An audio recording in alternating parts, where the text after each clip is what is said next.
마늘에 열을 가하게 되면 마늘 색이 점점 짙어지면서 결국에는 까맣게 변하는 흑마늘이 되는데요. 그 이유는 마늘 속에 있는 당류와 단백질인 아미노산이 반응을 하여 갈색을 띠는 멜라노이드인 색소가 만들어지기 때문인데요. 이 반응을 마이야르 반응이라고 합니다. 고기를 구우면 빨간색의 고기가 점점 휘어지다가 갈색으로 변하는 반응과 같은 원리인 것이고요. 이렇게 흑마늘을 만들게 되면 생마늘보다 S알리시스테인 성분이 5배가 많아질 뿐만 아니라 새로운 항산화 물질들이 많이 만들어지게 됩니다. 또한 항암 효과가 뛰어난 폴리페놀이 생마늘에 비해서 4배 이상 많아지고 유액 분비를 촉진해 주어 소화도 잘 되게 하는 효능도 있기 때문에 잊지 말고 흑마늘을 만들어서 드셔보시기 바랍니다. 마늘은 요리할 때 많이 사용하는 재료인데요. 마늘을 얇게 썰어서 기름에 튀긴 마늘 튀김은 절대 드시면 안 됩니다. 기름에 마늘을 튀기면 마늘 향도 좋고 마늘의 매운맛은 없어지고 단맛이 좋아져서 남녀노소 좋아하는 식재료가 되기는 하는데요. 뜨거운 기름에 튀긴 마늘은 우리 몸에 좋은 항산화, 항암 물질들이 파괴가 되고 몸에 안 좋은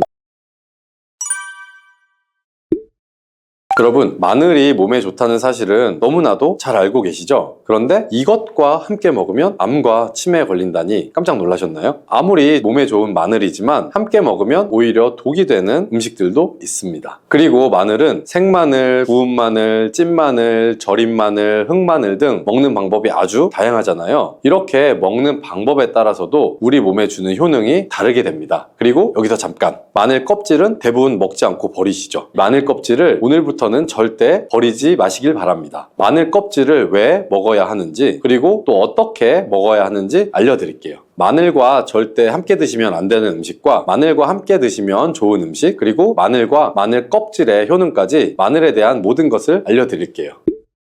마늘은 우리나라 사람들이 좋아하는 식재료죠. 한국농촌경제연구원이 발표한 자료에 따르면 우리나라 1인당 1년 동안 마늘 소비량이 7kg 정도인데요. 놀라지 마세요. 세계 평균은 0.8kg이랍니다. 우리나라 사람들이 마늘을 많이 먹는다는 거죠. 마늘을 많이 먹는다는 건 그만큼 건강한 식단을 먹고 있을 가능성이 높다는 사실이지만 먹는 방법에 따라서 오히려 독이 될 수도 있습니다. 여기서 마늘과 함께 먹으면 절대 안 되는 음식 첫 번째는 바로 빵입니다. 마늘빵 아시죠? 마늘이 발라져 있어서 달콤 쌉싸름한 마늘 맛도 나고 향긋한 향도 좋아서 즐겨 먹게 되는데요. 마늘이 있어서 몸에도 좋은 빵이라고 착각하고 즐겨 드실 수 있죠. 마늘빵은 많이 드시면 안 됩니다. 왜냐하면 빵의 재료인 밀가루는 탄수화물이 주 성분인데요. 밀가루의 고탄수화물은 소화 과정에서 당으로 분해가 되고 혈당 지수를 급격히 올리게 되며 이때 인슐린의 분비가 과도하게 나오게 됩니다. 이런 현상이 반복되게 되면 체내 인슐린 저항성이 높아지고 췌장을 망가뜨려서 당뇨를 유발할 수가 있는 것이죠. 그리고 이 당은 몸에 흡수되면서 지방으로 변하게 되고 쉽게 살이 찌게 되어 비만을 야기할 수도 있습니다. 또한 밀가루로 빵을 만들면 글루텐이라는 단백질이 생성이 되는데 이 글루텐은 소화불량, 복통, 변비 등의 증상을 유발할 수가 있죠. 이뿐 아니라 글루텐이 몸에 들어오면 장에서 에소루핀이라는 성분이 만들어지는데 이 에소루핀은 중독성이 강해서 밀가루 중독을 일으켜 빵 같은 밀가루를 과다하게 섭취하게 만든다는 것입니다. 마늘이 아무리 좋은 성분으로 항암작용, 항염증 작용을 한다고 해도 마늘빵으로 드신다면 아무 소용이 없게 됩니다. 그럼 마늘은 어떻게 먹어야 마늘의 효능을 극대화할 수 있을까요?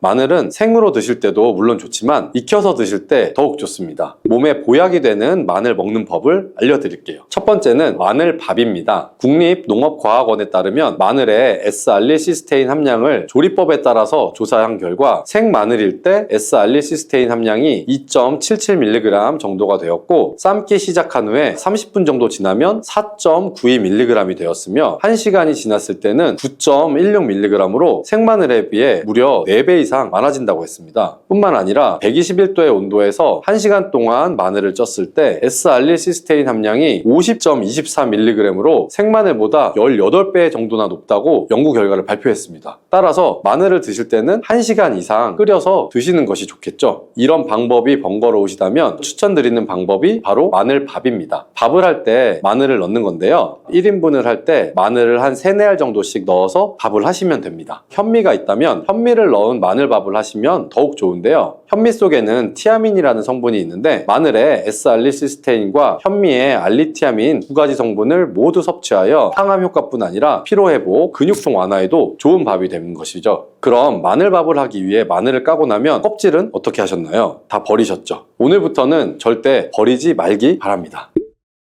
마늘에 효능하면 첫 번째로 생각나는 것이 아마도 항암 효과일 거예요. 그런데 마늘 껍질을 통해서 엄청난 항암 효과를 누릴 수가 있다고 하거든요. 우리나라 연구진에서 연구한 결과 마늘 껍질을 70% 에탄올 용매로 반복적으로 추출해서 만든 마늘 껍질 추출물이 암 예방에 효과가 아주 탁월하다고 발표를 하였습니다. 특히 유방암, 위암, 간암, 대장암, 폐암뿐 아니라 다양한 암세포에 대한 억제 효과가 있다고 했는데요. 그 중에서도 유방암 세포의 증식을 억제하는데 효과가 가장 높았다고 합니다. 마늘 껍질의 두 번째 효능은 바로 심혈관을 튼튼하게 한다는 것입니다. 마늘 껍질은 마늘 알맹이보다 식이섬유가 4배, 폴리페놀이 7배나 많게 함유되어 있는데요. 이 식이섬유는 혈관 내 나쁜 콜레스테롤을 흡착시켜서 몸 밖으로 배출하는 데 도움을 주죠. 항산화 성분인 폴리페놀이 콜레스테롤이 산화되는 것을 막아서 나쁜 콜레스테롤이 만들어지는 것을 방지하는 데 효능이 있는 아주 중요한 성분입니다. 마늘 껍질에 함유된 알리신 성분은 혈중 지지를 낮춰 콜레스테롤과 중성지방을 낮추는데 효과적인 성분이 되고요. 이를 통해 동맥경화를 방지하는 데 도움을 주어서 심혈관 질환을 예방하는 데 좋은 성분이 되는 것입니다. 또 마늘 껍질을 말려서 분말로 만들어 음식에 넣어 드시면 비만을 막아주는 효과를 볼 수가 있는데요. 식이섬유가 풍부해서 지방의 흡수를 막고 나쁜 지방을 배출하는 데에도 탁월한 효능이 있습니다. 뿐만 아니라 체내 지방 대사를 촉진하기 때문에 지방 분해가 빠르게 일어나 체지방을 제거하는 데도 아주 효과가 좋습니다. 그리고 마늘 껍질을 분말로 드시는 방법 말고 차로도 드시는 방법이 있는데요. 마늘 차를 우리는 방법을 알려드릴게요. 마늘 껍질을 깨끗하게 씻어서 말린 다음에 기름을 두르지 않은 팬에 마늘 껍질을 넣고 볶아주어 수분을 없애줍니다. 이렇게 하는 이유는 수분을 없애기 위한 것도 있지만 마늘 껍질에 열을 가하게 되면 항산화 성분인 폴리페놀과 플라보노이드 성분이 증가하기 때문이에요. 이렇게 수분을 없앤 마늘 껍질을 냉동실에 보관하셨다가 드실 때 끓는 물에다가 소주를 반컵 정도 넣고 물 1리터, 마늘 껍질을 약 15g 정도를 넣고 끓여주시면 됩니다. 이렇게 끓인 마늘 껍질 차를 따뜻하게 드셔도 되고 냉장고에 넣어서 시원하게 드셔도 괜찮습니다. 마늘이 몸에 좋다고 해서 꿀에 마늘을 재워 드시는 분들 계시죠? 물론 꿀마늘이 몸에 좋은 분들도 있지만 꿀과 마늘은 함께 먹으면 안 되는 음식입니다. 식품 비방이라는 문헌에 보면 꿀과 마늘은 함께 먹으면 안 된다라고 적혀 있는데요. 그 이유는 꿀과 마늘이 둘 다 열을 내는 뜨거운 음식이기 때문이에요. 꿀과 마늘을 함께 먹게 되면 체질이 맞지 않는 경우에는 부작용이 크게 나타날 수가 있습니다. 체질이 맞지 않는 분들이 이 꿀마늘을 드시게 되면 눈의 충혈도 잦아지고 노화가 빨라질 수가 있는 거고요. 돋보기를 빨리 쓰게 될 수 있다는 것이죠. 또한 두통이 생기며 피부에도 트러블이 생기는 부작용도 있으니 꼭 기억하시는 것이 좋습니다. 또한 당 섭취에 주의하셔야 하는 당뇨, 고지혈증을 갖고 계신 분들이나 암 환자분들도 절대로 꿀마늘을 드시면 안 됩니다. 그렇다면 마늘은 또 어떻게 먹으면 좋을까요?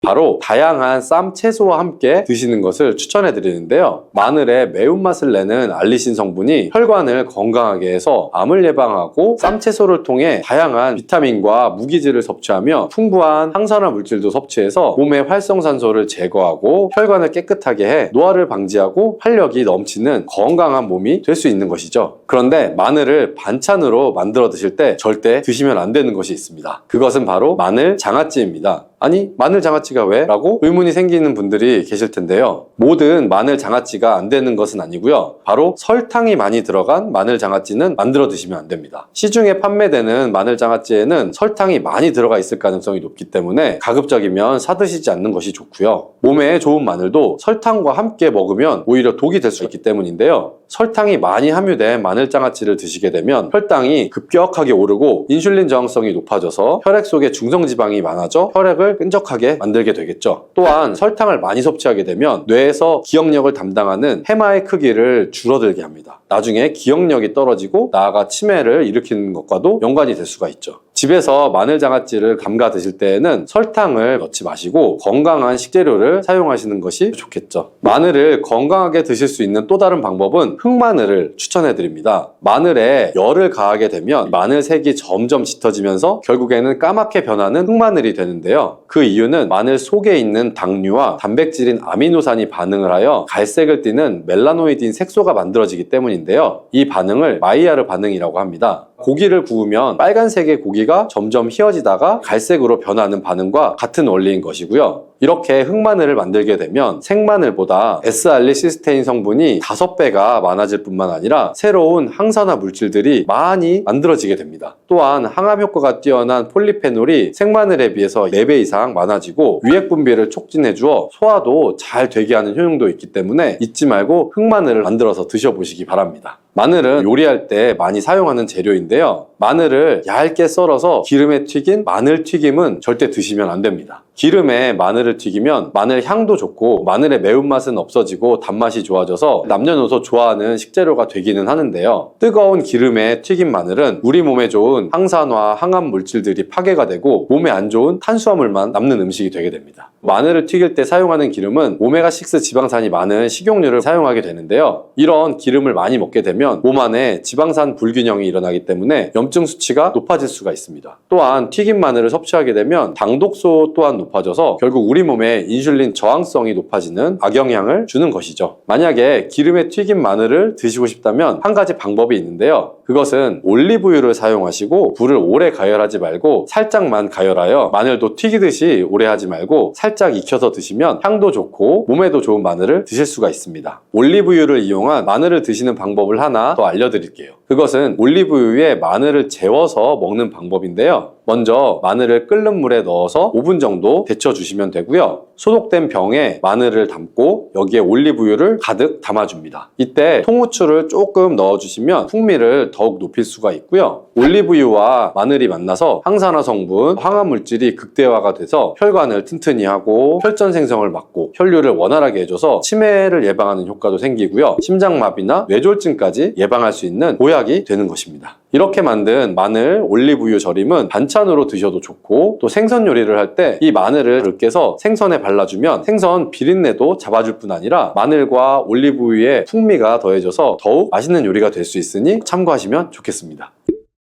이렇게 좋은 마늘도 드실 때 주의하셔야 할 분들이 있는데요. 마늘의 효능 중에 혈전을 제거하고 혈류를 원활하게 하는 효능이 있었잖아요. 이런 효능은 혈액을 묽게 만들어주기 때문인데요. 이미 와파린이나 아스피린 같은 혈전 용해제를 복용하시는 분들이 마늘을 많이 드시게 되면 상처가 나거나 했을 때 피가 잘 멈추지 않을 수가 있기 때문에 주의하시는 것이 좋고요. 또한 평소에 위염이나 위궤양이 있어서 위가 안 좋으신 분들도 마늘의 알리신 성분이 위 점막을 자극해서 증상이 악화될 수 있기 때문에 주의하시는 것이 좋습니다. 그리고 과민성 대장 증후군이 있는 분들도 마늘을 많이 드시게 되면 복통이 일어날 수가 있기 때문에 마늘을 조금만 드시길 바랍니다. 부추가 건강에 도움이 된다는 사실은 사실 많은 분들이 알고 계시고요. 그렇지만 부추의 효능에 대해서는 잘 모르시죠? 그러면 부추의 효능, 함께 먹으면 보약이 되는 음식과 또 부추를 드실 때 주의할 점, 그리고 부추의 특별한 조리법까지 모두 알려드리겠습니다. 부추와 이것을 함께 드시면 죽어가던 혈관이 살아나고 치매가 예방됩니다. 부추와 같이 먹으면 좋은 음식 첫 번째는 바로 부추에는 항산화 성분과 각종 비타민, 칼슘, 칼륨 등의 미네랄 성분이 풍부해서 우리 간 해독에도 좋고 또 콜레스테롤을 낮추며 당뇨 예방과 조절에도 도움이 되고요. 심혈관 질환을 예방하는 데도 아주 탁월한 효과가 있습니다. 부추가 건강에 도움이 된다는 사실은 사실 많은 분들이 알고 계시고요. 그렇지만 부추의 효능에 대해서는 잘 모르시죠? 그러면 부추의 효능, 함께 먹으면 보약이 되는 음식과 또 부추를 드실 때 주의할 점, 그리고 부추의 특별한 조리법까지 모두 알려드리겠습니다. 부추와 같이 먹으면 좋은 음식 첫 번째는 바로 두부입니다. 두부는 기본적으로 단백질이 풍부하죠. 그리고 단백질뿐만 아니라 리놀렌산, 레시틴, 피토스테롤 등의 성분이 아주 풍부한데요. 이 성분들을 통해서 몸의 콜레스테롤 수치를 낮춰줄 수 있고 혈액순환을 원활하게 해서 동맥경화나 심근경색, 뇌출혈 등의 심혈관 질환을 예방을 할 수가 있습니다. 그리고 두부는 우리 몸의 체력과 이 근력을 유지하는데 아주 큰 도움을 주는데요. 바로 두부에 들어있는 풍부한 단백질 때문이죠. 우리 몸의 근육은 똑같이 유지가 되는 것이 아니라 매일 일정량의 새로운 근육으로 대체가 되어야 되는데요. 그렇다면 매일 우리가 충분한 단백질을 복용을 해야 한다는 얘기겠죠. 우리 몸에 단백질을 공급해 주는데 정말 유용한 음식이 바로 두부인데요. 또한 두부에는 아주 콜린이 풍부한데 콜린은 알츠하이머성 치매를 예방하는데 탁월한 효과가 있습니다. 그리고 두부는 건강하게 장수하는 데에도 도움을 줄 수 있죠. 많은 과학자들의 연구 결과를 보면 건강하게 장수한 사람들의 특징이 바로 식물성 단백질을 아주 꾸준히 섭취했다는 사실을 발견했고, 동물성 단백질을 식물성의 단백질로 바꿔서 섭취를 하면 사망의 위험성이 낮아진다는 연구 결과도 나와 있어요.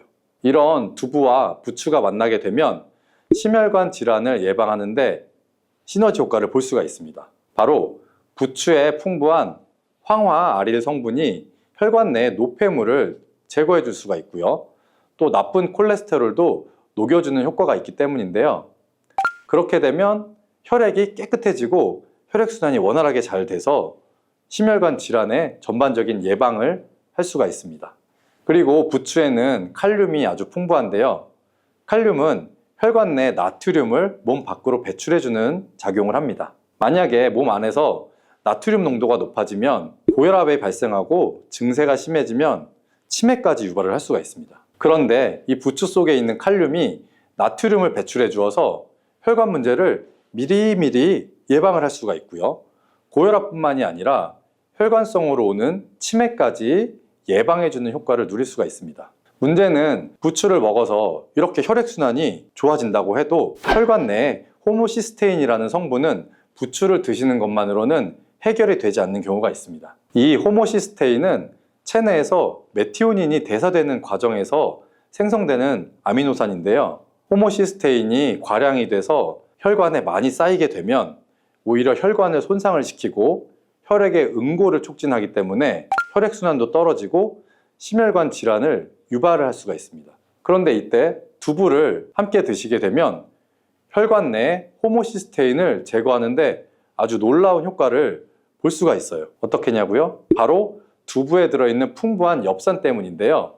이 엽산이 호모시스테인을 몸 밖으로 배출해 주는데 탁월하기 때문이에요. 이 엽산은 호모시스테인을 다시 메티오닌으로 전환시킬 수 있기 때문에 독성을 완화시킬 수가 있는 겁니다. 제가 앞에서 말씀드렸다시피 두부에 단백질이 풍부하다는 사실은 대부분 모두 알고 계실 거예요. 그런데 이 단백질의 양이 우리가 먹는 고기보다 훨씬 많다는 사실은 잘 모르셨죠? 보통 나이가 드시면 소화가 잘 안 되기 때문에 고기 섭취를 아무래도 줄일 수밖에 없고 꺼리시는 분들이 많이 있습니다. 우리가 나이가 들면 아무래도 소화력이 떨어지면서 고기를 드셔도 소화가 잘 안 돼서 잘 안 드시게 되는 분들을 많이 볼 수가 있는데요. 우리나라 성인들의 단백질 섭취량이 전체적으로 많이 부족하다는 통계 자료도 나와 있고요. 그래서 두부를 드시게 되면 이 부족한 단백질을 충분하게 보충해 줄 수가 있기 때문에 근육을 튼튼하게 하고 또 이는 관절염이나 통증을 예방하는 데에도 도움을 줄 수가 있습니다.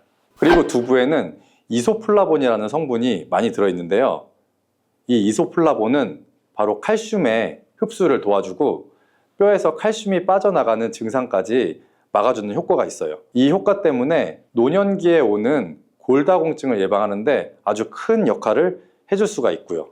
다만 두부도 약간의 찬 성질이 있는데요. 그래서 몸이 찬 분들이 드시면 소화가 안 되는 경우가 있습니다. 이럴 땐 어떻게 하면 좋을까요? 바로 부추와 함께 드시면 이 문제를 해결할 수가 있습니다. 부추는 두부와 다르게 따뜻한 성질을 가지고 있기 때문에 두부의 찬 성질을 중화시킬 수가 있습니다. 그럼 두부와 부추를 함께 드시는 방법을 제가 하나 알려드릴게요. 먼저 두부를 면포에 담은 다음에 물기를 다 빼주시고 잘 으깨주시면 됩니다. 이 으깬 두부와 잘게 썬 부추에 계란을 넣고 반죽을 합니다. 그리고 달궈진 팬에다가 기름을 넣어 주시는데요. 이때 기름은 오메가3가 풍부한 올리브유나 들기름을 사용하시면 아주 좋습니다. 그 반죽을 넣고 잘 부쳐주시면 두부 부추전이 완성됩니다. 자, 두 번째, 부추와 함께 먹으면 보약이 되는 음식은 바로 사과입니다. 사과는 평소에도 많이 드실 텐데 부추를 사과와 함께 드시게 되면 사과 속에 풍부한 항산화 물질들이 혈관을 보호해주고 또 유기산이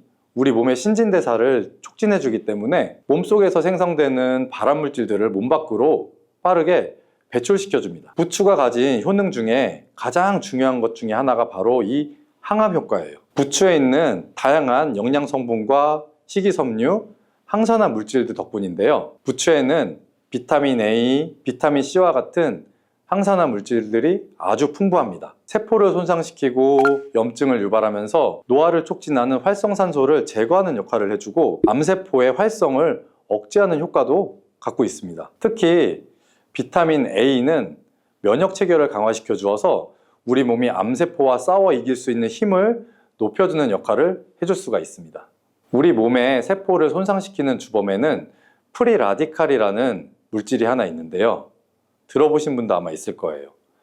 이 프리라디칼의 체내 농도가 높아지게 되면 몸에서 암세포가 발생할 수 있는 확률이 급격히 올라가게 됩니다. 이런 나쁜 물질을 부추에 있는 비타민 C와 비타민 E가 제거해주면서 암을 예방하는 효과가 자연스럽게 있는 거죠. 그리고 부추와 사과에는 수용성의 식이섬유가 많이 들어있거든요. 이 식이섬유는 소화 기능을 건강하게 유지하는 데 도움을 줄 뿐만 아니라 대장암 같은 소화계통의 암을 예방하는 데에도 아주 큰 도움을 줍니다. 그리고 식이섬유가 풍부한 부추와 사과는 혈당 관리에도 도움을 주어서 당뇨를 예방하고 개선하는 데도 큰 역할을 하고요. 이 식이섬유는 혈관 내에 콜레스테롤을 배출하는 데 도움을 주고 당 성분이 장에서 빠르지 않고 천천히 흡수되도록 해주기 때문에 우리 몸의 혈당이 급격히 오르는 것을 방지를 해줄 수가 있습니다. 이렇게 되면은 우리 몸의 췌장에서 인슐린이 분비되는데 충분한 시간을 벌어줄 수가 있거든요. 그래서 췌장이 혹사가 되는 것도 예방을 해줄 수가 있고요. 그렇다면 부추와 사과는 어떻게 드시는 게 좋을까요? 자, 제가 방법을 알려드리겠습니다.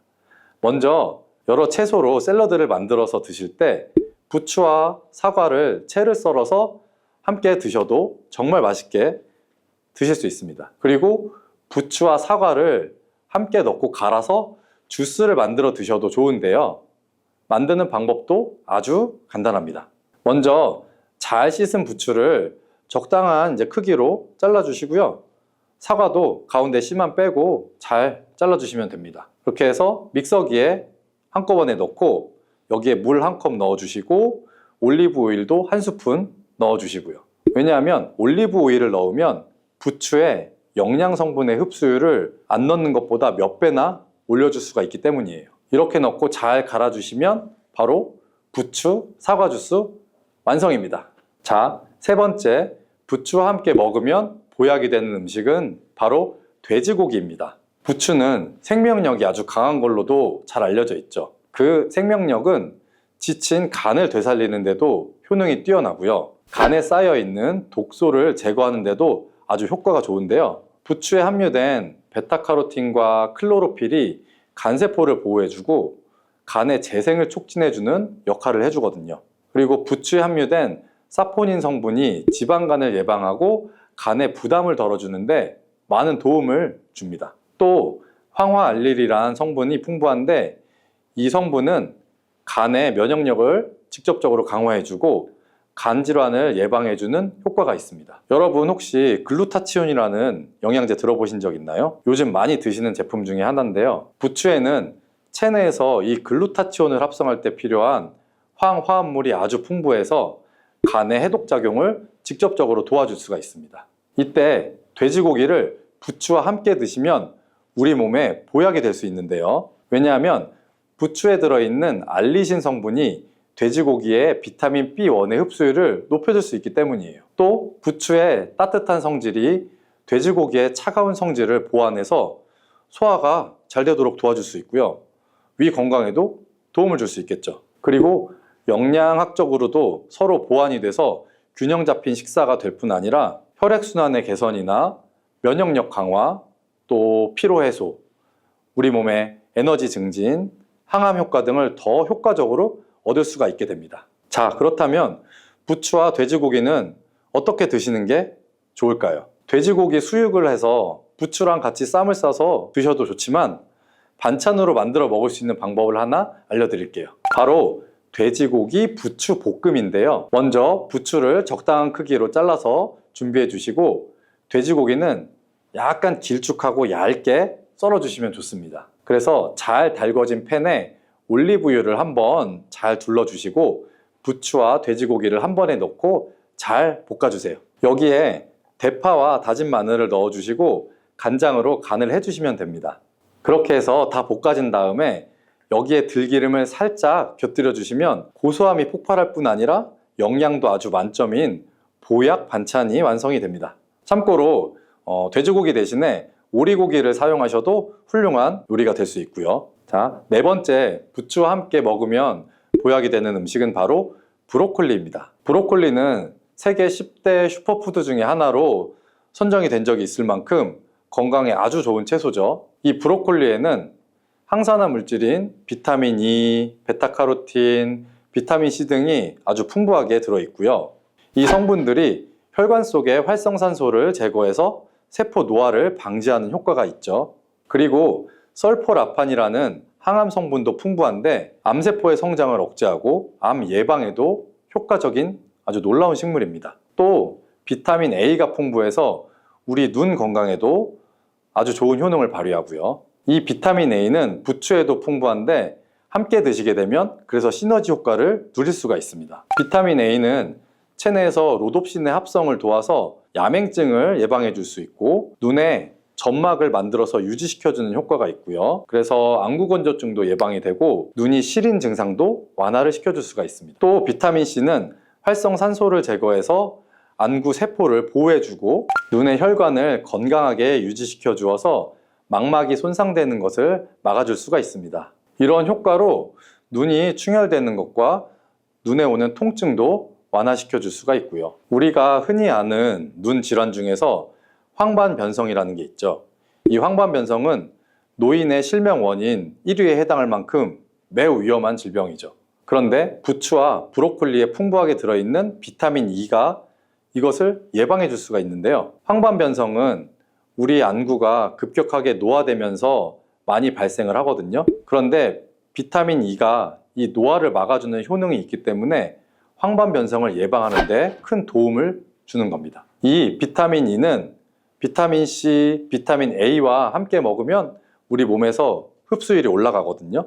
그렇기 때문에 부추와 브로콜리를 함께 복용하면 눈을 건강하게 하는데 아주 높은 시너지 효과를 볼 수가 있습니다. 그렇다면 부추와 브로콜리는 어떻게 먹으면 좋을까요? 지금 바로 함께 먹는 특급 조리 방법을 하나 알려드릴게요. 먼저 부추를 잘 씻어서 적당한 크기로 잘라주시면 되고요. 브로콜리는 송이를 좀 나눈 다음에 끓는 물에 넣어서 부추랑 살짝 데쳐주시면 돼요. 이렇게 데친 부추와 브로콜리를 찬물에 잘 헹궈주시고 물기를 빼주시면 됩니다. 여기에다가 간장, 식초, 설탕, 다진 마늘, 그리고 참기름을 좀 섞어주시고 양념장을 잘 만든 다음에 부추와 브로콜리를 골고루 묻혀주시면 됩니다. 아주 간단하죠. 마지막으로 통깨를 위에다가 조금 더 뿌려주시면 맛있는 부추 브로콜리 무침이 완성이 됩니다.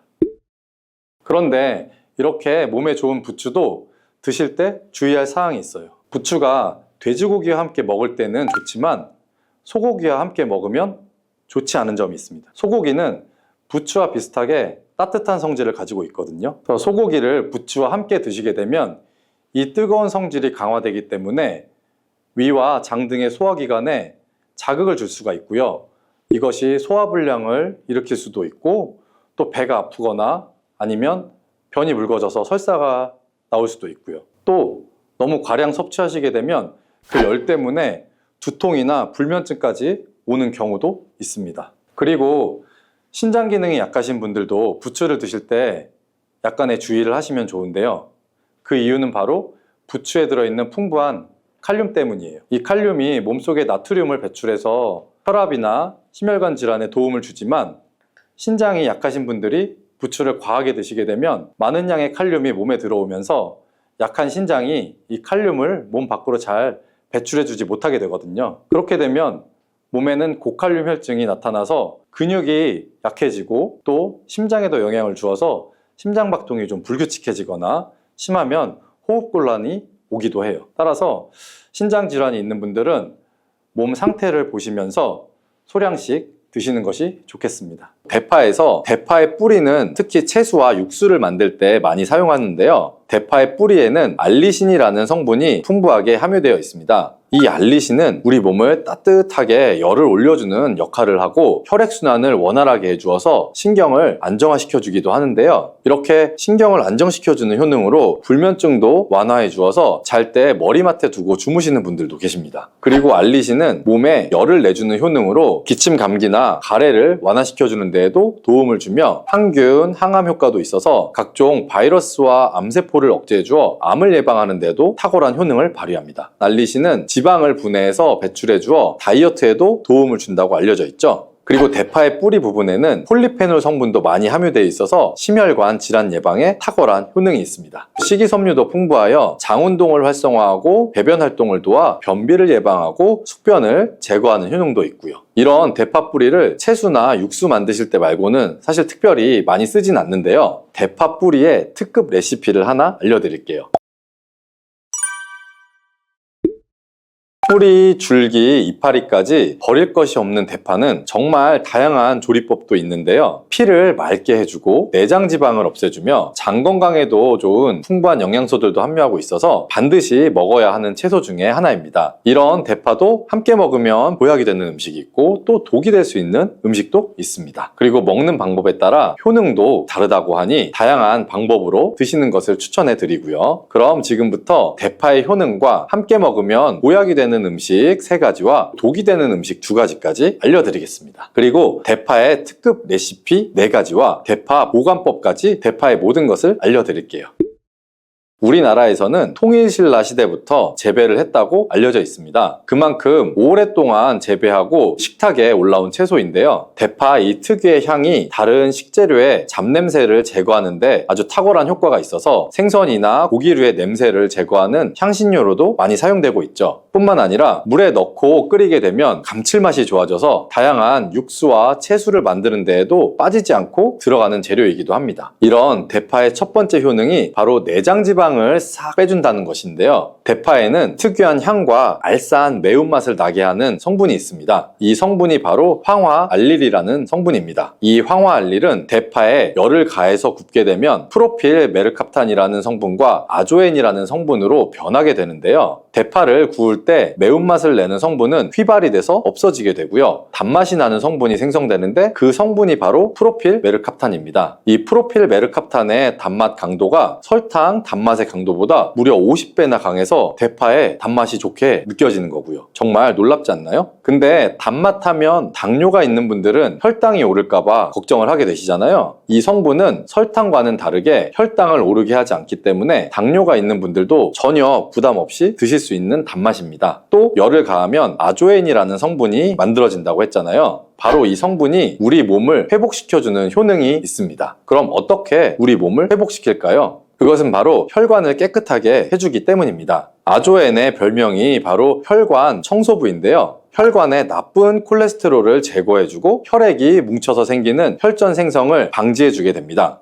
혈관도 확장해줘서 혈액순환을 원활하게 해주는 역할도 해주고요. 이런 효능으로 신진대사를 원활하게 해주고 동맥경화, 고지혈증, 고혈압 등의 심혈관 질환을 예방하는 데에도 도움을 줄 수가 있습니다. 뿐만 아니라 내장지방을 분해해서 몸 밖으로 배출시켜주는 효능이 있어 건강뿐 아니라 다이어트에도 도움을 주는데요. 최근에는 다이어트 식품으로도 많이 활용이 되고 있습니다. 그리고 대파의 녹색 부분에는 베타카로틴이 풍부한데요. 이 성분이 바로 강력한 항산화 물질입니다. 이 베타카로틴은 우리 몸속의 활성산소를 제거하여 노화를 방지해주고 피부의 탄력도 유지해주며 주름을 예방하는 효능도 탁월해서 피부 미용에도 좋은 영양소입니다. 그리고 면역세포의 기능을 강화시켜주기 때문에 감기나 독감 등의 질병을 억제해주고 알레르기 반응을 줄여주는 효과도 있답니다. 또한 베타카로틴은 눈의 피로도 해소해주게 되죠. 시력을 보호하고 야맹증과 안구 건조증을 예방하는 데에도 도움을 줄 수가 있고요. 대파의 베타카로틴은 구울 때 약 2.5배 정도가 증가한다고 하는데요. 이런 대파의 효능을 극대화시켜서 먹을 수 있는 방법이 있습니다. 대파의 특급 레시피를 소개해 드릴게요. 우선 대파를 깨끗하게 씻어 주시고요. 5cm 정도로 잘라 주시면 됩니다. 대파를 반으로 갈라 주셔도 되고 그냥 사용하셔도 상관없고요. 기름을 두르지 않은 팬에다가 대파를 올린 다음에 구워 주시는데 앞뒤로 골고루 약간 탄 것 같이 잘 구워 주시면 되고요. 이제 장을 만들 건데요. 물을 2컵 정도 해서 넣어주시고 간장을 반컵 정도 넣어줍니다. 그리고 고춧가루와 참기름을 1스푼씩 넣어주세요. 이렇게 넣고 한번 끓여주시고 다 끓고 나면 식초를 반 스푼 정도 넣어주시면 됩니다. 이렇게 만들어진 양념장을 구운 대파를 넣은 그릇에 붓고 하루 정도 숙성시켜서 드시면 됩니다. 물론 바로 드셔도 되지만 숙성시켜 드시면 더 맛있는 대파 요리를 드실 수가 있습니다. 그리고 대파에서 대파의 뿌리는 특히 채소와 육수를 만들 때 많이 사용하는데요. 대파의 뿌리에는 알리신이라는 성분이 풍부하게 함유되어 있습니다. 이 알리신은 우리 몸을 따뜻하게 열을 올려주는 역할을 하고 혈액순환을 원활하게 해주어서 신경을 안정화시켜주기도 하는데요. 이렇게 신경을 안정시켜주는 효능으로 불면증도 완화해 주어서 잘 때 머리맡에 두고 주무시는 분들도 계십니다. 그리고 알리신은 몸에 열을 내주는 효능으로 기침 감기나 가래를 완화시켜주는 데에도 도움을 주며 항균, 항암 효과도 있어서 각종 바이러스와 암세포를 억제해 주어 암을 예방하는 데도 탁월한 효능을 발휘합니다. 알리신은 지방을 분해해서 배출해 주어 다이어트에도 도움을 준다고 알려져 있죠. 그리고 대파의 뿌리 부분에는 폴리페놀 성분도 많이 함유되어 있어서 심혈관 질환 예방에 탁월한 효능이 있습니다. 식이섬유도 풍부하여 장운동을 활성화하고 배변 활동을 도와 변비를 예방하고 숙변을 제거하는 효능도 있고요.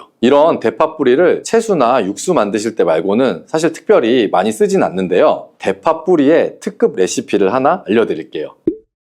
그것은 바로 대파 뿌리 생강차입니다. 대파 뿌리와 생강을 함께 끓여서 차로 드시게 되면 기관지나 폐와 같은 호흡기 염증을 제거해주고 무릎과 같은 관절의 염증도 제거해 주어서 관절 통증도 완화시켜 줄 수가 있습니다. 생강에는 진저롤, 효가올, 페놀 화합물 등 다량의 항염증 성분들이 함유가 돼 있어서 우리 몸의 염증을 제거하는데 탁월한 효능을 갖고 있습니다. 생강은 약재로서도 오랫동안 사용되어 왔죠. 최근에도 계속해서 효능이 발견되고 있을 정도로 약성이 아주 좋은 식품 중에 하나인데요. 최근에 한 연구 결과에 따르면 생강에는 소염 진통제로 많이 사용되는 이부프로펜과 비슷한 항염증 효과가 있고 류마티스 관절염을 완화시키는 데에도 효과가 좋은 것으로 밝혀졌습니다. 그럼 지금부터 대파 뿌리 생강차를 만드는 방법을 알려드릴게요. 먼저 생강을 물에 넣고 끓여주시고요. 처음에는 강불로 해주시고 끓기 시작하면 중불로 줄여서 20분 정도 더 끓여줍니다. 그 후에 대파 뿌리를 넣고 3분 정도 더 끓여주시면 되고요. 이렇게 끓인 물에서 생강과 대파 뿌리는 건져주시고 따뜻할 때 드시거나 냉장고에 넣고 시원하게 드셔도 됩니다. 이렇게 대파 뿌리와 생강을 함께 끓여서 차로 드시면 효과를 극대화할 수가 있는데요. 다만 평소에 소화가 잘 안 되고 위가 약하신 분들은 이렇게 끓인 대파뿌리 생강차에 물을 섞어서 연하게 드시는 것을 추천해 드립니다. 이렇게 해서 하루에 한두 번 정도 꾸준히 드시면 감기 걱정도 줄어들고 또 몸의 염증도 완화시켜서 관절염으로 인한 통증도 줄이실 수가 있습니다. 그리고 대파와 함께 드시면 보약이 되는 좋은 음식에는 무가 있습니다. 무를 말려서 무말랭이로 드시면 무의 좋은 성분들을 농축하여 드실 수 있다고 했는데요. 간단하게 다시 한번 알려드리자면 무를 드시면 기침과 가래를 멈추게 해주는 효능이 있고 소화를 잘 되게 해주며 혈관을 깨끗하게 해줘서 심혈관 질환에도 도움을 줄 수가 있습니다. 또한 칼슘 함량이 높아서 몸의 골다공증을 예방하고 뼈를 튼튼하게 만들어주죠. 그리고 해독작용도 뛰어나고 혈당 조절을 해주어서 당뇨를 예방하는 데에도 도움을 줄 수가 있습니다. 이렇게 좋은 무를 대파와 함께 드시면 그 효능이 극대화가 될 수 있는데요. 특히 혈액을 깨끗하게 해주어서 심혈관 질환을 예방하며 당뇨 또한 예방해줄 뿐만 아니라 당뇨 합병증을 완화시켜주는 데에도 탁월한 도움을 받을 수가 있습니다. 대파를 넣은 무말랭이 무침을 만들어서 드시면 오독오독한 무말랭이 식감도 좋고 입맛도 돌게 하는 반찬으로도 정말 좋으니 꼭 대파 무말랭이 무침도 만들어서 드셔보시길 바랍니다. 대파와 함께 드시면 보약이 되는 음식 세 번째는 바로 두부입니다. 대파와 두부가 만나면 우리 몸에 에너지를 공급해서 활력이 넘치도록 도와주게 되는데요. 그 이유는 바로 대파의 알리신 성분과 두부의 비타민 B1이 만나면 알리티아민으로 전환이 되는데요. 이 알리티아민이 비타민의 체내 흡수율을 높여주고 신진대사를 촉진해 주어서 우리 몸의 피로를 회복하고 에너지를 불어 넣어주기 때문인데요. 그럼 여기서 대파 두부 조림을 맛있게 만들어 드시는 특급 레시피를 알려드릴게요. 먼저 잘 씻은 대파를 어슷썰기로 썰어 주시고요. 두부는 정사각형 모양으로 깍둑 썰기를 해주시면 됩니다. 먼저 두부를 기름 두른 팬에다가 잘 구워 주시고요. 두부가 노릇노릇해지면 썰어 놓은 대파를 넣어줍니다. 간장을 2스푼 정도 넣어 주시고요. 고소한 참깨도 잘 뿌려서 익혀주시면 대파 두부조림 완성입니다. 정말 맛있겠죠? 이렇게 만든 대파 두부 조림을 드시면 활력 넘치는 하루를 보내실 수 있을 겁니다. 대파와 함께 드시면 보약이 되는 음식 네 번째 알려드릴게요. 그것은 바로 대파 팽이버섯 부침입니다. 팽이버섯은 버섯 중에서도 버섯의 키토산의 성분이 가장 많이 함유하고 있을 뿐만 아니라 식이섬유가 정말 풍부하게 함유되어 있는데요. 버섯 키토산은 혈액 속에 지방을 분해하고 콜레스테롤을 제거해서 고혈압, 동맥경화, 심장병 같은 심혈관 질환을 예방할 뿐 아니라 체내에 지방을 흡착해서 배출시켜 주어 내장 지방을 줄여주는 데에도 탁월한 효능이 있습니다. 또한 체내에 쌓여있는 이 중금속의 배출을 돕고 간 건강을 돕는 효능도 있다고 알려져 있고요. 그리고 풍부한 식이섬유가 있어서 배변 활동을 도와 숙변을 제거하는 데에도 큰 도움을 줍니다. 하지만 이 팽이버섯의 세포벽은 아주 단단하기 때문에 그냥 드시게 되면 좋은 성분을 흡수하기가 힘든 점이 있는데요. 열을 가하게 되면 이 세포벽이 깨지면서 영양 성분의 흡수율을 높일 수가 있습니다. 이런 팽이버섯과 대파를 함께 드시게 되면 내장 지방을 제거하고 혈관을 깨끗하게 해주는데 탁월한 음식이 되는 것이고요. 먼저 팽이버섯의 밑둥은 잘라버리시고요. 팽이버섯을 적당한 크기로 잘 썰어주세요. 그리고 흐르는 물에다가 잘 씻어주시면 되고요. 그리고 대파는 어슷썰기로 잘게 썰어주세요. 적당한 용기에다가 계란을 넣고 풀어주시고요. 팽이버섯과 대파를 넣어서 잘 섞어주시고 소금을 한 꼬집 넣어서 간을 해주시면 됩니다. 이제 잘 달궈진 팬에다가 기름을 두르고 부쳐주시면 됩니다. 정말 쉽죠?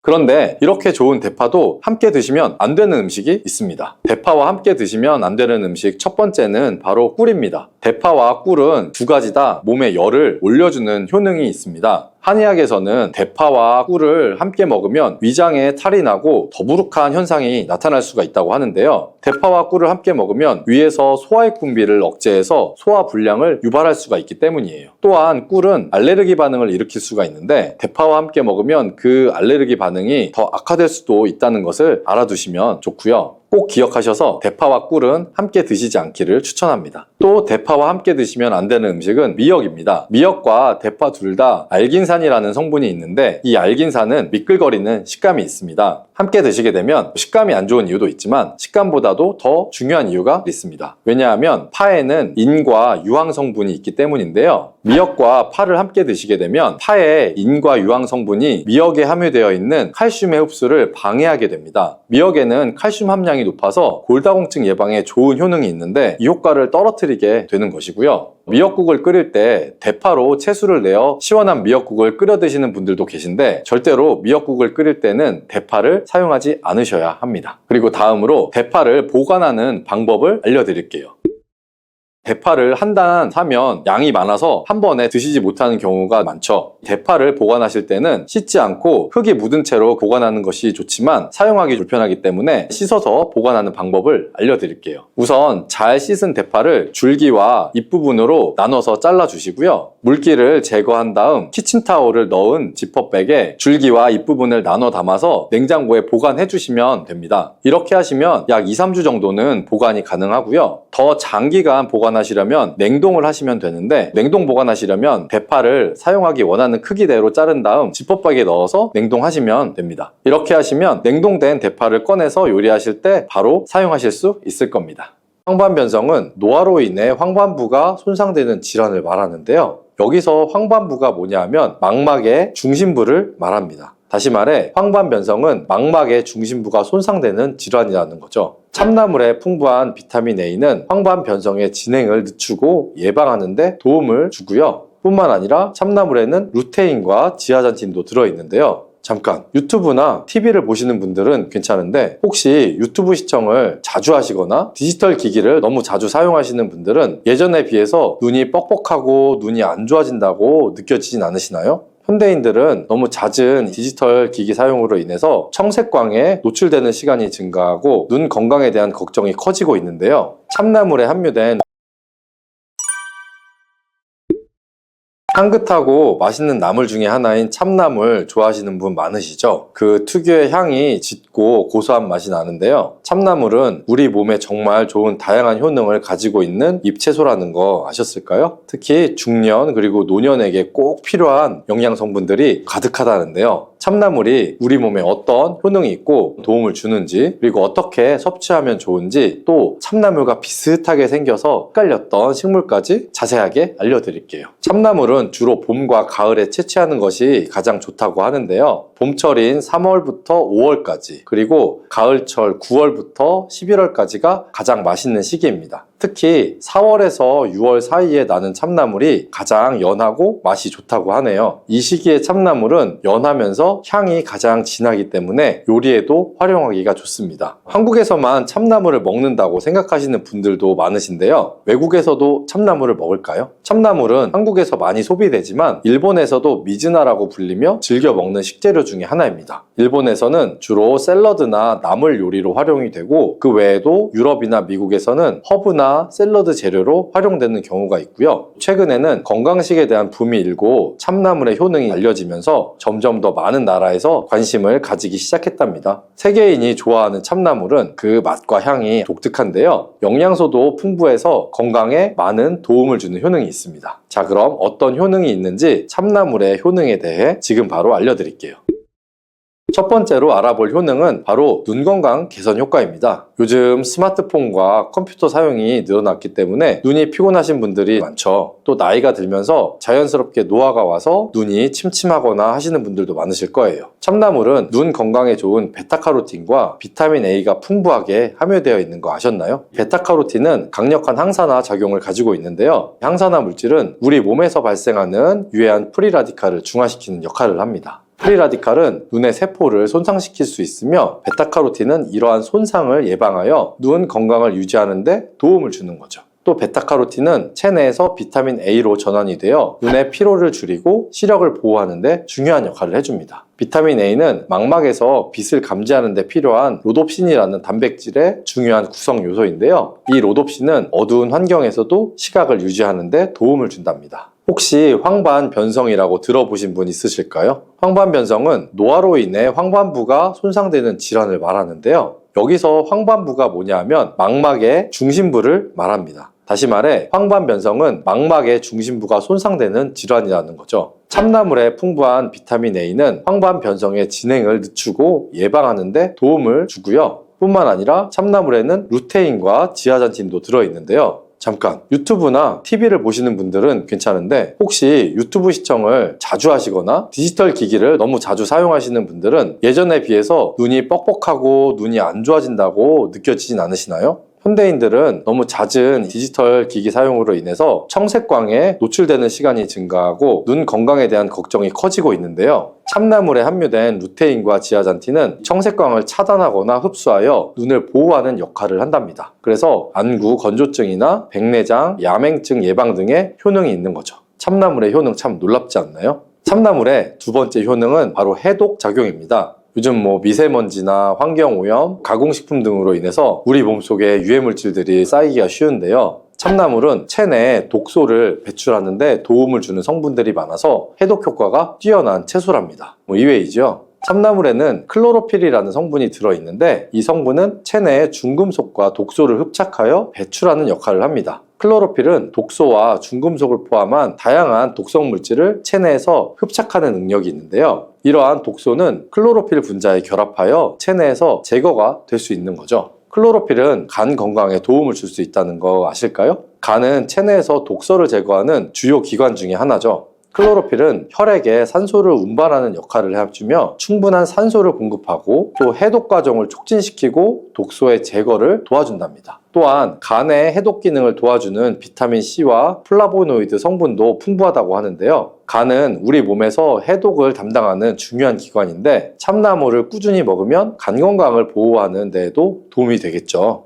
특히 술자리도 많고 기름진 음식도 자주 섭취하시는 분들은 식사하실 때 참나물을 함께 드시면 간이 부담을 덜 느끼고 건강을 유지하는 데 도움을 받으실 수가 있습니다. 세 번째 참나물의 효능은 혈액순환을 원활하게 해주는 효과인데요. 혈액순환이 잘 되지 않으면 손발이 차가워지고 피로도 쉽게 쌓이며 다양한 건강 문제를 유발하게 되죠. 참나물에는 철분과 칼륨이 풍부하게 들어있어서 혈액 순환을 도와주는 역할을 해줍니다. 철분은 혈액을 구성하는 중요한 성분이죠. 또 칼륨은 몸속에 나트륨을 배출해서 혈압을 조절하는 역할을 해주는데요. 철분과 칼륨이 고혈압을 예방하고 혈관 건강을 지키는 데에도 도움이 된답니다. 또한 참나물에 함유된 비타민 K도 혈액 응고를 돕고 혈관 건강을 유지하는 데 중요한 역할을 하는데요. 이에 관련된 연구 결과가 있습니다. 덴마크 에디스코안 대학교 영양학 연구소의 니콜라 본도노 박사 연구팀이 실험을 진행했는데 실험 대상은 중년의 덴마크인으로 약 5만 명이 참가했습니다. 비타민 K와 죽상경화성 심혈관 질환 사이의 연관성을 연구를 했는데요.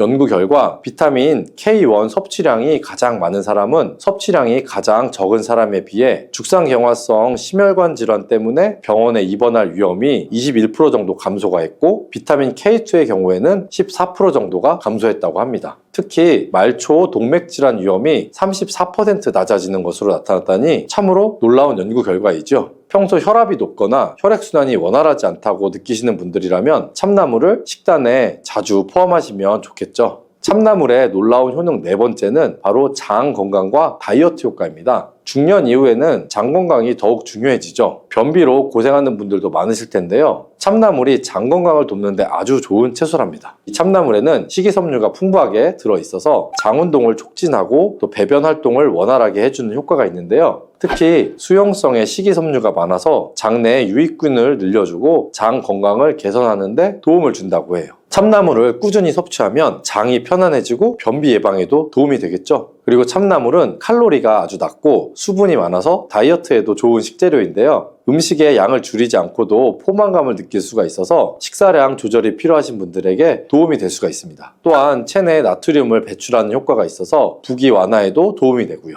체중에 고민이 있으셨던 분들이나 다이어트 목표가 있으신 분들은 이제부터 참나물을 잊지 말고 꼭 드셔야겠죠. 이렇게 건강에 좋은 영양소가 가득한 참나물을 그럼 어떻게 섭취하는 것이 좋을까요? 차로도 우려 마시는 참나물은 사실 생으로 먹을 때 영양적으로는 가장 효과적인데요. 참나물은 생으로 먹어도 좋고 살짝 데쳐서 나물로 무쳐 먹어도 아주 맛이 좋답니다. 간장이나 된장으로 간을 맞추어서 참기름을 살짝 더하면 고소하고 부드러운 맛이 나죠. 그리고 참나물을 국이나 볶음 요리에 넣어 먹어도 향긋한 풍미를 즐길 수가 있는데요. 하나 주의할 점은 참나물은 너무 오래 가열하면 영양소가 파괴될 수가 있기 때문에 살짝 데치는 것이 좋다는 점입니다. 이렇게 조리를 하면 맛과 영양을 모두 챙길 수 있는 것 잊지 마시고요. 혹시 파드득 나물이라고 참나물과 비슷하게 생긴 나물 보신 적이 있으실까요? 참나물은 재배가 어려워서 대용으로 파드득 나물이 쓰이기도 하는데요. 나물을 잘 모르는 분들이라면 그 둘을 구분하기가 어려울 거예요. 두 나물은 모양이 비슷하지만 몇 가지 차이점이 있습니다. 그 구분법을 알려드릴게요. 먼저 외형을 보자면 참나물의 잎은 부드럽고 윤기가 나며 약간 둥근 형태인데 반해서 파드득 나물은 잎이 더 거칠고 손으로 문지르면 특유의 파드득하는 소리가 나는데요. 파드득하는 소리가 난다고 해서 파드득 나물이라는 이름이 붙여졌으니 손으로 문질러서 비교를 해볼 수 있겠죠. 또한 향에서도 차이가 있는데요. 참나물은 특유의 향긋하고 고소한 향이 나는 반면에 파드득 나물은 향이 다소 약한 편입니다. 맛도 참나물이 더 부드럽고 달콤한 느낌이 나고 파드득 나물은 다소 쓴맛이 도는 경우가 많다고 하니 헷갈리지 마시고 참고하시면 좋겠죠. 그렇다면 신선하고 맛있는 참나물을 고르는 방법도 알아볼까요? 채취할 때는 너무 어린 잎을 따기보다는 적당히 자란 잎을 고르는 것이 좋은데요. 잎이 선명한 녹색을 띠는 것을 고르는 것이 중요하답니다. 누렇게 변한 것은 신선도가 떨어졌을 때 나타나는 현상이니 그런 것들은 피하셔야겠죠. 또 고르실 때 줄기가 너무 억세지 않고 부드러운 것이 좋은데요. 너무 두껍거나 질긴 줄기는 씹기가 어려울 수 있기 때문이에요. 참나물 특유의 향이 진하게 나는 것을 선택하는 것도 좋은 방법인데요. 향이 약한 경우에는 오래되었을 가능성이 있답니다. 이렇게 고르면 신선하고 맛있는 참나물을 선택할 수 있겠죠.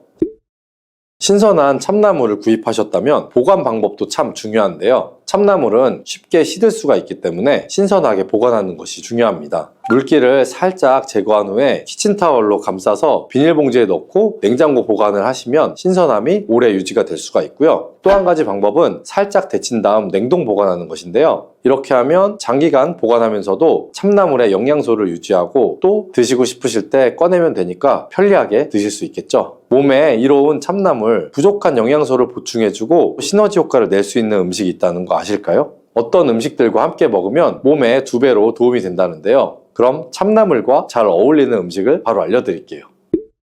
첫 번째 참나물과 찰떡궁합 음식은 바로 된장입니다. 된장에는 장 건강에 좋은 유산균과 발효 성분이 풍부할 뿐만 아니라 고단백 식품인데요. 참나물은 식이섬유와 비타민 A, C, K와 칼슘, 철분 등 다양한 비타민과 미네랄을 함유하고 있습니다. 참나물을 된장과 함께 섭취하면 영양소 섭취를 더욱 풍부하게 할 수 있을 뿐만 아니라 함께 섭취하면 단백질과 식이섬유의 균형을 맞출 수가 있어서 소화와 영양 흡수에도 도움이 된답니다. 참나물과 된장을 이용한 추천 조리법도 알려드릴게요. 살짝 데친 참나물에 물기를 꼭 짠 다음 참기름, 깨소금, 다진 마늘과 된장을 넣고 조물조물 버무려 주시면 참나물 된장 무침이 되고요. 또 된장국 끓이실 때 참나물을 넣어주시면 소화에도 좋고 면역력 향상에도 도움을 주고요. 거기다 맛도 제일인 참나물 된장국이 완성이 됩니다. 참나물과 같이 먹으면 좋은 음식 두 번째는 두부입니다. 두부는 고단백 식품이면서 식이섬유를 함유하고 있어서 소화를 돕고 변비를 예방하는 데 도움을 주고 칼슘과 인이 풍부해서 뼈의 강화와 골다공증 예방에도 좋은 누구나 다 아는 건강식품이죠. 참나물은 다양한 비타민과 칼슘, 철분, 미네랄 등을 함유하고 항산화 작용을 가진 식물성 화합물을 함유하고 있어서 체내 프리라디칼을 중화시키는 데 도움을 주는데 이때 두부와 함께 섭취하면 항산화 작용이 더욱더 강화될 수가 있습니다. 두부와 참나물은 영양적으로 보완적인 관계를 가지고 있어서 함께 섭취하면 효과가 배가 되는 것이죠. 참나물과 두부 어떻게 먹어야 할지 고민이 되신다고요? 추천 요리인 참나물 두부전 조리법을 바로 알려드릴게요. 참나물은 씻어서 잘게 썰어 주시고요. 두부는 으깬 다음에 부침가루, 달걀, 소금과 함께 섞어서 반죽을 만듭니다. 달군 팬에 식용유를 두른 다음 반죽을 한 숟가락씩 올려서 앞뒤로 노릇하게 부쳐줍니다. 바삭하게 부쳐낸 뒤 맛있게 즐기면 되겠죠? 참 쉽고 영양 만점에 맛도 아주 좋습니다. 이렇게 여러 가지 참나물의 효능과 구분법, 조리 방법을 다 알려드렸는데요. 혹시 참나물의 부작용에 대해서 걱정하시는 분 있으실까요? 어떤 음식이든 마찬가지겠지만 참나물도 잘못 섭취하면 부작용이 있을 수가 있는데요. 참나물을 몸에 득이 되기 위해 먹었는데 오히려 독이 되면 안 되겠죠. 참나물 섭취 시 유의할 점을 바로 알려드릴게요.